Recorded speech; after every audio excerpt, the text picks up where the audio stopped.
দর্শক, ডেইলি সানের বিশেষ সাক্ষাৎকারে আপনাদের সবাইকে স্বাগত জানাচ্ছি। আমি জায়েদ হোসেন মিশু। আজ আমাদের সঙ্গে অতিথি হিসেবে উপস্থিত আছেন বাংলাদেশ জাতীয়তাবাদী ছাত্র দলের কেন্দ্রীয় সাংগঠনিক সম্পাদক আমানুল্লাহ আমান। আমান, কেমন আছেন? আলহামদুলিল্লাহ। প্রথমেই জানতে চাই, আসলে বর্তমান সময়ে ছাত্রদল নিয়ে আপনার ভাবনা কি এবং কি কি পরিবর্তন আনা প্রয়োজন বলে আপনি মনে করছেন? ধন্যবাদ আপনাকে, ধন্যবাদ ডেইলি সানের যারা দেখবেন অনুষ্ঠানটি। দেখুন, বাংলাদেশ জাতীয়তাবাদী ছাত্রদল বাংলাদেশের সর্ববৃহৎ ছাত্র সংগঠন এবং এই সংগঠনটি দীর্ঘ ফ্যাসিবাদ বিরোধী আন্দোলনে আপনার একমাত্র সংগঠন যারা কোনো সময় ফ্যাসিবাদের জাতকলে পিষ্ট হয়ে যারা কোনো সময় আপোষ করেনি, থেমে যায়নি, স্থিমিত হয়নি। সুতরাং 5ই আগস্টের আগে জুলাই গণ অভ্যুত্থানে জাতীয়তাবাদী ছাত্রদলের সবচেয়ে বেশি শহীদ হয়েছে, জাতীয়তাবাদী ছাত্রদল থেকে সবচেয়ে বেশি নির্যাতিত এবং গ্রেফতার, রিমান্ড, এই জুলাই অভ্যুত্থানে ছাত্রদলের নেতাকর্মীরা শিকার হওয়ার লেগেছে। এবং 5ই আগস্ট পরবর্তী সময়ে বাংলাদেশের স্থিতিশীলতার স্বার্থে অন্য যে কোনো ছাত্র সংগঠনের চেয়ে ছাত্রদলের অবদান অনেক বেশি। পাশাপাশি আমাদের একটি হতাশার বিষয় রয়েছে যে 5ই আগস্ট পরবর্তী সময় বাংলাদেশের ছাত্র সংসদগুলোর যে নির্বাচন হয়েছে সেখানে ছাত্রদলের নেতিবাচক ফলাফল আমাদের হয়েছে। সুতরাং সেই জায়গাটিতে আমাদের হতাশা রয়েছে। আমরা এটি আত্মবিশ্লেষণের মধ্যেও রয়েছে যে আমরা কি কি কারণে এই ঘটনাটি ঘটলো এবং সেটি আমরা পুঙ্খানুপুঙ্খভাবে ব্যাখ্যা বিশ্লেষণ করেছি এবং যে বিষয়গুলি তে কাজ করা উচিত সেই বিষয়গুলিতে আমাদের এখন মনোযোগ আছে এবং আমি বিশ্বাস করি যে শীঘ্রই শিক্ষার্থীদের প্রত্যাশা অনুযায়ী আমরা সেই স্ট্যান্ডিতে চলে আসতে পারবো, যাতে সামনের ছাত্র সংসদ নির্বাচনে ছাত্রদল তার অতীত গৌরব ফিরিয়ে আনতে পারে।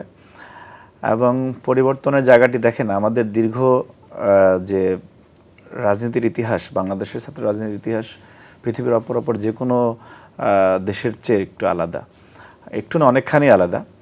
আপনি এই দেশের জন্মই হয়েছে আসলে মানে আন্দোলনের মধ্যে তো, এবং এই আন্দোলনে ছাত্র সংগঠনগুলি 52, 62, 69, 71, আপনার 90, 24, আমরা বাংলাদেশের স্বাধিকারের যতগুলি বিষয়ে কথা বলি না কেন, যত আন্দোলনের গৌরবোজ্জ্বল অতীতের কথাই আমরা উল্লেখ করি না কেন, প্রত্যেকটা আন্দোলনেই ছাত্র সংগঠনগুলোর অপরিসীম ভূমিকা রয়েছে, তাদের রক্ত ত্যাগের বিনিময়ে অর্জিত হয়েছে।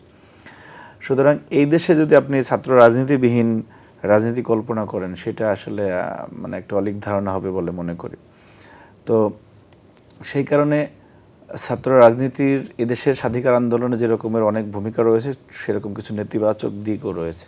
ক্যাম্পাসগুলিতে আমরা অনেক সময় দেখেছি যে আপনার বিশেষ করে গত ফ্যাসিবাদের সময়ে যে হলের মধ্যে গেস্ট রুম কালচার দেখেছি আমরা, সাধারণ শিক্ষার্থীদের উপর নিপীড়ন নেমে আসতে দেখেছি, বিরোধী মতকে দমনের যে প্রক্রিয়া দেখেছি, সেই সব জায়গা থেকে আমরা আপাতত বের হয়ে আসলেও আমাদের মধ্যে কিছু গুণগত পরিবর্তন খুবই জরুরি ছাত্র সংগঠনগুলোর মধ্যে, এবং আমি মনে করি সেই প্রক্রিয়া ছাত্রদল এগিয়ে রয়েছে।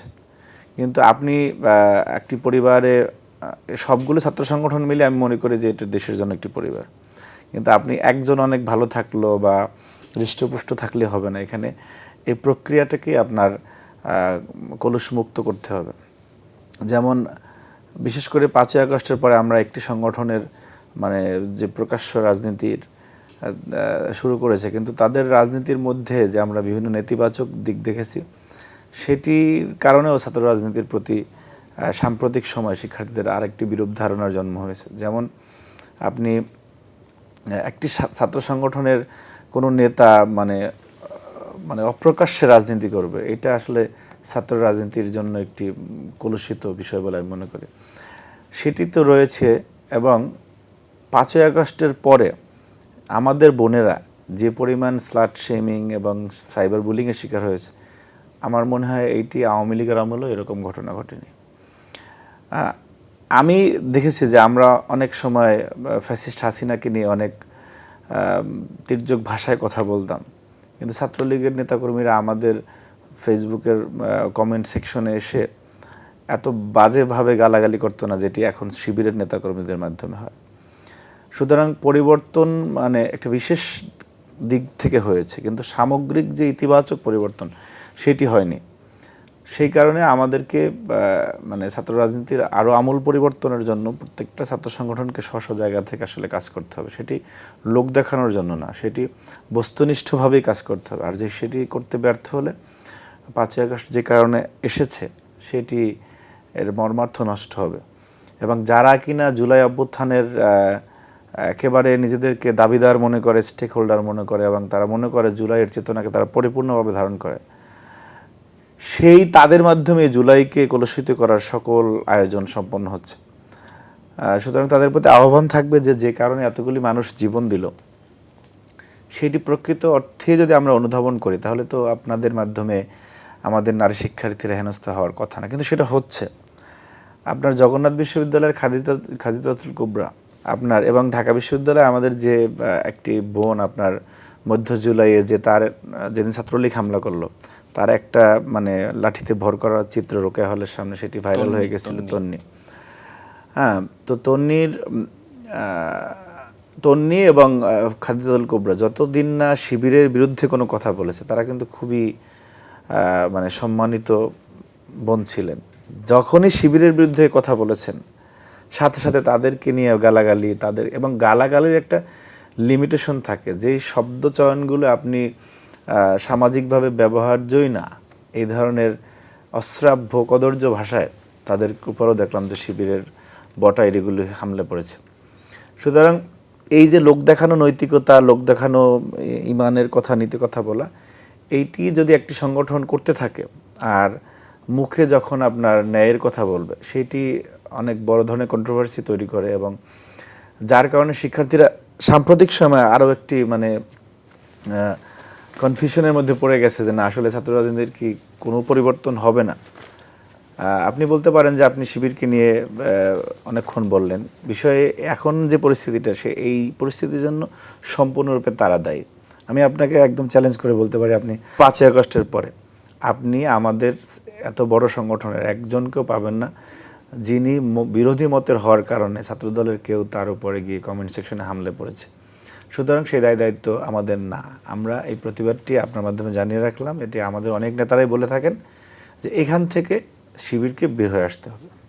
আপনি নিজেও আসলে ঢাকা বিশ্ববিদ্যালয়ের শিক্ষার্থী, তো আমি যতটুকু জেনেছি যে আপনি একেবারে গ্রাম থেকে উঠে এসেছেন, তো সেই জায়গা থেকে আপনাকে এই পর্যন্ত আনার পেছনে আসলে অবদান কার, এবং আপনি দীর্ঘদিন ধরে ছাত্র রাজনীতি করছেন, তো সেই জায়গা থেকে রাজনীতিতে আসার ক্ষেত্রে আপনার অনুপ্রেরণাকে বা কাকে দেখে রাজনীতিতে এসেছেন? ঢাকায় আসা এবং রাজনীতিতে জড়ানো, এই দুটো বিষয়েই আমার আপন বড় ভাই, উনি রাজনৈতিকভাবে সচেতন, ওনার মাধ্যমে হয়েছে। আর পড়ালেখার বিষয়ে সবচেয়ে বেশি অবদান মায়ের ছিল। আমার আব্বা উনি একেবারে আখিরাতপন্থী মানুষ ছিলেন, দুনিয়াবি ওনাকে কোনো কিছু স্পর্শ করতো না।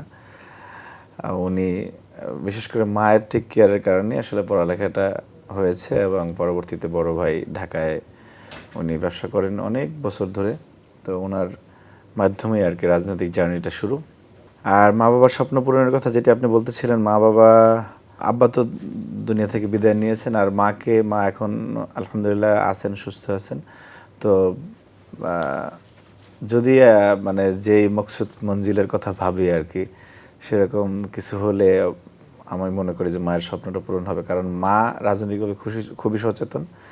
এর আগে আমি যখন ঢাকা বিশ্ববিদ্যালয়ের সভাপতি হওয়ার দৌড়ে ছিলাম, আমি বিশ্ববিদ্যালয়ের একবার সদস্য সচিব ছিলাম, তারপরে সভাপতি হওয়ার জন্য।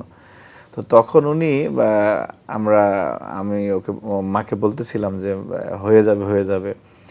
তো মা প্রায় 31 দিন ঢাকায় অপেক্ষা করছিলেন এই মানে কবে কমিটি হবে। তো যাই হোক, আমার দুর্ভাগ্য তখন হতে পারি নাই। তো মা she was very serious about my post, এবং সে কিছু শব্দ চয়ন করে গিয়েছেন, এবং দ্যাট ওয়াজ ভেরি পলিটিক্যাল, যে গ্রামের হলেও সে রাজনীতি বুঝেন, এবং still she is waiting for a good news. তো জানি না সেটা হবে কি না, তো সেটা হলে হয়তো আমার আরও অনেক বেশি খুশি হবেন আর কি। একটু সাম্প্রতিক একটা প্রশ্ন যেতে চাই, সেটি হচ্ছে ইদানিং আসলে সামাজিক যোগাযোগ মাধ্যম, বিশেষ করে ফেসবুকে একটা বিষয় নিয়ে খুব ট্রল হয়। বিশেষ করে আমরা দেখেছি যে আপনাদের বর্তমানে যিনি ছাত্র দলের সভাপতি রয়েছেন রাকিবুল ইসলাম রাকিব এবং অন্যান্য ছাত্রনেতাদেরকে আমরা দেখি আসলে আপনাদের বিএনপির যারা সিনিয়র নেতৃবৃন্দ রয়েছেন তাদের গাড়ির পিছনে ছুটে চলে এবং এটা নিয়ে অনেকেই নানা ট্রল করে, কমেন্টস করে। এই বিষয়টা নিয়ে আসলে আপনারা কীভাবে দেখেন বা আপনি কীভাবে দেখেন? দেখুন, যে ব্যক্তির নাম আপনি প্রথম মেনশন করলেন, ছাত্রদলের সভাপতি রাকিব ভাই, রাকিবুল ইসলাম রাকিব যে কয়টা মামলা খেয়েছে ফ্যাসিবাদ বিরোধী আন্দোলনে, ওই কয়েকদিন ঢাকা শহরে ছিল না অনেকেই, এমন লোকজনও দেখে তার সমালোচনা করে। রাকিবুল ইসলাম রাকিব যে কয়েকবার রিমান্ডে গিয়েছে, যতদিন জেল খেটেছে, এইসব লোক ঢাকা শহরে বসবাস করে ওই কয়েক গ্লাস পানি খেয়েছে কিনা আমি জানি না, তারা তার সমালোচনা করে। রাকিব ভাই যে প্রক্রিয়ায় রাজনীতিটা করেন বা তারেক রহমানের গাড়ির পিছনে দৌড়ানো, দেখুন বাংলাদেশের রাজনৈতিক ইতিহাসে আপনি বিএনপি বলেন, আওয়ামী লীগ বলেন, অপর সংগঠন বলেন, সব নেতাদের কর্মীরাই তাদের গাড়ির পিছনে ছুটেছেন। এটি নতুন কোনো ঘটনা না। এটা কি আবেগ? এটি ডেফিনেটলি আপনি আপনার নেতার প্রতি আপনার তো আবেগ অনুভূতি থাকবেই। এইটা তো শুধু ছাত্র দলের নেতা কর্মীদের না, আমি তো বললাম যে সমস্ত সংগঠনে এরকম আছে। আপনি দেখবেন যে কোনো ইসলামিক বক্তা, কোনো পীর মাসায় কেউ যখন কোনো স্টেজে যায়, তার পিছনে তার আপনার যে কি বলে এটা পালকি বা পালঙ্ক নাকি, সেইটি কাঁধে নিয়ে তারপরে আপনার স্লোগান দিতে দিতে যায়। সুতরাং নেতার প্রতি তার ফলোয়ার্সরা তাকে অনুসরণ করবে, এটা তো খুব স্বাভাবিক প্রক্রিয়া। এইটিও একটি শিবিরীয় ব্যাখ্যা যে রাকিব ভাই কেন দৌড়াচ্ছে বা আমরা কেন দৌড়াচ্ছি। দেখুন, আমি একটু অন্যভাবে বলি, এই যে প্রত্যেকটা প্রফেশনের যে একটা সময়সীমা থাকে যে ক্যারিয়ারের, মনে করেন একজন ক্রিকেটার, তার ফর্ম কত বছর থাকবে, 10, 15, 20, এই তো। তারপরে অবসর নিয়ে সে বাংলাদেশের পার্সপেক্টিভে নমিনেশন পেতে চায়, ঠিক আছে। আর্মির যে আপনার লং কোর্সে যারা ভর্তি হয় অ্যাজ এ অফিসার, তারা সেনা প্রধান হওয়ার পরে বাংলাদেশে নমিনেশন চায়। আমি মনে করেন যে বাংলাদেশের প্রধান আইন কর্মকর্তা অ্যাটর্নি জেনারেল অবসর নিয়ে নমিনেশন চায়। আপনার সিনেমার নায়ক, তার যে গ্ল্যামার কতদিন থাকে, তার গ্ল্যামার তো শেষ হয়ে যায়। কিন্তু গ্ল্যামার শুধু রাজনীতিবিদদের শেষ হয় না, যত বয়স বাড়ে গ্ল্যামার তত বাড়ে। আপনি রাজনীতিবিদরা এমন এক ধরনের সেলিব্রিটি, যত বয়স বাড়বে বলে যে প্রবীণ রাজনীতিবিদ, বিজ্ঞ রাজনীতিবিদ, এই তো বলে নাকি। সুতরাং রাজনীতিবিদরা সে যদি আপনার in according to the rules and regulation চলতে পারে, নিয়ম নীতি নিয়ে চলতে পারে, রাজনীতিবিদদের চেয়ে বড় সেলিব্রিটি কেউ নাই তো। কারণ সকল সেলিব্রিটিরাই তার ক্যারিয়ারে সূর্যাস্তের পরে রাজনীতিবিদ হতে চায়, অথবা ক্যারিয়ারকে বিসর্জন দিয়ে রাজনীতিবিদ হতে চায়, অথবা ক্যারিয়ারের একেবারে উড়ন্ত সময় থাকা অবস্থায় রাজনীতিবিদ হতে চায়। তো সবাই কেন রাজনীতিবিদ হতে চায়? সুতরাং সে রাজনীতিবিদদের আবার তো মানে মানে নেতাদের নেতা, leader of the leaders Tarique Rahman, তার পিছনে দৌড় দিবে না? স্বাভাবিক বিষয়। আপনি মনে করেন যে একজন অনলাইন সেলিব্রিটির পিছনে যখন মানুষ এত জড়ো হয়ে যায়, একটা সেলফি তুলতে চায়, তার ভক্তগুলো আছে না। আমি বলেছি এই কালচারটা একেবারেই নতুন না, বাংলাদেশে প্রথাগতভাবেই এই বিষয়টা একেবারে বাংলাদেশের জন্মলগ্ন থেকেই। আমি বাংলাদেশ নিয়ে বললাম, অন্য উপমহাদেশ বা পৃথিবীর রাজনৈতিক ইতিহাসে নাই গেলাম। সুতরাং এই যে ইন্টেনশনাল একটা বিষয়কে সামনে নিয়ে আসা, রাকিবুল ইসলাম রাকিব জুলাই গণঅভ্যুত্থানও যে রকমের রাজপথে ছিল, সে তার যে কয়টা ফুটেজ দেখাতে পারবে, ছবি দেখাতে পারবে, ভিডিও দেখাতে পারবে, পুরা ইসলামী ছাত্র শিবিরের সব মিলেও তো সেগুলো দেখাতে পারবে। আপনার চ্যালেঞ্জ করে বললাম, দেখাতে পারবে না। সুতরাং তাদের আছেই একটা অনলাইন প্ল্যাটফর্ম যদি এক সপ্তাহ বন্ধ করে দেন বা সারা জীবনের জন্য বন্ধ করে দেন, শিবিরের রাজনীতি শেষ। শিবিরের আর কোনো রাজনৈতিক, তাদের কোনো ন্যারেটিভই নেই। জামাতের আপনি দেখেন এই নির্বাচনের আগে, আমি তো ভাই আপনার শুধুমাত্র বক্তব্য দেওয়ার জন্য বলছি না, এই নির্বাচনের আগে বাংলাদেশের 300 কনস্টিটিউয়েন্সি নিয়ে বিভিন্ন পেজ থেকে অনলাইন পোল ছিল, ভোট ছিল। আমি দেখি নাই কোথাও যে বিএনপির কেউ কোথাও আগানো আছে। সব জায়গায় 85, 90, 92, 95% জামাত হয়ে গেছে। ওইটা দেখলে আপনার মনে হয়তো যে 300 আসনে জামাত জিতবে, কিন্তু মানুষের ভোটটা অন্যদিকে গেল। সুতরাং there is a big difference between online platform and the reality, ঠিক আছে। এবং ওই অনলাইন প্ল্যাটফর্মটাই শিবিরের লোকজন মেনটেন করে, যার কারণে তাদের রাকিব ভাইয়ের হাঁটা চলায় সমস্যা হয়, যার কারণে আমাদের ওনাদের দেখতে ভালো লাগে না। ওই জায়গাটা থেকে যে তারা মনে করে দে আর ভেরি এনরিচড, এটা শুধু মানে বায়বীয় জায়গায়, এটার বাস্তবতা নাই কোনো। বর্তমানে আসলে ছাত্র রাজনীতিতে সবচাইতে বড় সমস্যাটা কি, এবং আপনার হাতে যদি সুযোগ থাকে যে ছাত্র রাজনীতিতে আপনি একটি বিষয়ে সমাধান করতে চান, তাহলে সেই বিষয়টা কি? আপনি দারুণ প্রশ্ন করেছেন। আমাদের যে আকাঙ্ক্ষা ছিল যে বিশ্ববিদ্যালয়গুলিতে কাঠামোগত নিপীড়ন থাকবে না, গেস্ট রুম থাকবে না, আপনার জোর করে প্রোগ্রামে নিয়ে যাওয়া সেগুলো থাকবে না, একেবারে ভেরি রিসেন্ট পাস্টে যেগুলো ছিল ছাত্রলীগের মাধ্যমে, আমাদের মনে হয় এগুলি সব, এই অর্জনগুলি আমাদের ইতিমধ্যে হয়ে গিয়েছে। এখন কেউই, সবাই মানে শিক্ষার্থীরা তার সিদ্ধান্ত অনুযায়ী সিদ্ধান্ত নিচ্ছে, সে পছন্দ করে যে আমি ছাত্রদল করব না অন্য সংগঠন করব। কিন্তু এই 5 আগস্ট পরবর্তী সময় যে বিষয়টা আমাদেরকে সবচেয়ে বেশি পীড়া দেয়, নট আমাদেরকে, আপনি যে কোনো প্রফেশনাল, আপনি এখন থেকে 1 বছর শিবিরের আপনি প্রশংসা করবেন, আমি চ্যালেঞ্জ করে বললাম আপনাকে, কিন্তু আপনি একটা ঘটনায় তাদের বিরোধিতা করে দেখবেন যে আপনার 14 গোষ্ঠী নিয়ে কী ধরনের মানে সাইবার বুলিং, হ্যারাসমেন্টের মধ্যে আপনি পড়ে যাচ্ছেন। সুতরাং এই সোশ্যাল প্ল্যাটফর্মটা এখন খুবই গুরুত্বপূর্ণ। শিক্ষার্থীরা, আমার কোনো বোন, আমার কোনো ভাই, আমার কোনো সহযোদ্ধা যাতে এই অপপ্রচার, এই মিসইনফরমেশন, ডিসইনফরমেশনের মধ্যে না পড়ে, এইটা নিয়ে কাজ করা এখন খুবই জরুরি। ঠিক আছে, আমি যদি মোটা দাগে বলি, এই বিষয়টা আমাদেরকে নজর দিতে হবে। কারণ আপনি বাক স্বাধীনতা তো আসলে মূল। আমরা 17 বছরে এই কথাটাই বলতে চেয়েছি যে আপনি সাংবাদিক কিন্তু আপনি লিখতে পারছেন না, আপনি মানে যেটা সত্য সেটা লিখতে পারতেছেন না, আপনাকে লিখতে হবে ফ্যাসিস্টের পক্ষে। আপনি কবি, আপনি কবিতা লিখতে পারতেছেন না, আমি রাজনীতিবিদ, আমি বক্তব্য দিতে পারতেছি না, আমাকে সাইবার সিকিউরিটি অ্যাক্টে আপনার গ্রেপ্তার করা হচ্ছে। এই যে মানে অনলাইনে যে হ্যারাসমেন্ট হয়, সেটাও এই কণ্ঠরোধ করার একটা এক্সটেন্ডেড ভার্সন। কারণ আপনাকে তো তির্যক মন্তব্যের মধ্যে পড়া লাগতেছে, তখন আপনি গ্রেপ্তার হতেন, এখন আপনি আত্মসম্মানের ভয়ে কথা বলেন না, এবং এইটি বন্ধ করা এখন পর্যায়ে আইন। আপনি বললেন যে ছাত্রলীগের সময় আপনাদের অনেক শিক্ষার্থী যারা ছিল, ছাত্র দল যারা করতো, তারা অনেকেই ক্লাসে আসতে পারতো না, পরীক্ষা দিতে পারতো না, যার কারণে অনেক বড় একটা গ্যাপ আপনাদের হয়ে গিয়েছে। এখন আসলে আমরা দেখছি যে অনেক ছাত্রলীগ কর্মী তারা ক্যাম্পাস, মানে আপনাদের সাইড থেকে আপনারা বলবেন যে তারা এখন ক্লাস করতে পারছে কিনা, বা তারা ক্লাস করতে আসলে আপনারা তাদেরকে কিভাবে অ্যাকসেপ্ট করছেন, বা আপনারা কিভাবে তাকে গ্রহণ করছেন বা করছেন কিনা? দেখুন, শুধু ছাত্রলীগ করছে এই কারণেই কারো উপরে আপনি ক্যাম্পাসে আসলে মারতে হবে, জুলুম করতে হবে, সেটা আমরা বিশ্বাস করি না। কিন্তু ছাত্রলীগ করে অপকর্ম করছে, ছাত্রলীগ করে জুলুম করছে, ছাত্রলীগ করে অন্যায় করছে, তার তো অবশ্যই বিচার হতে হবে।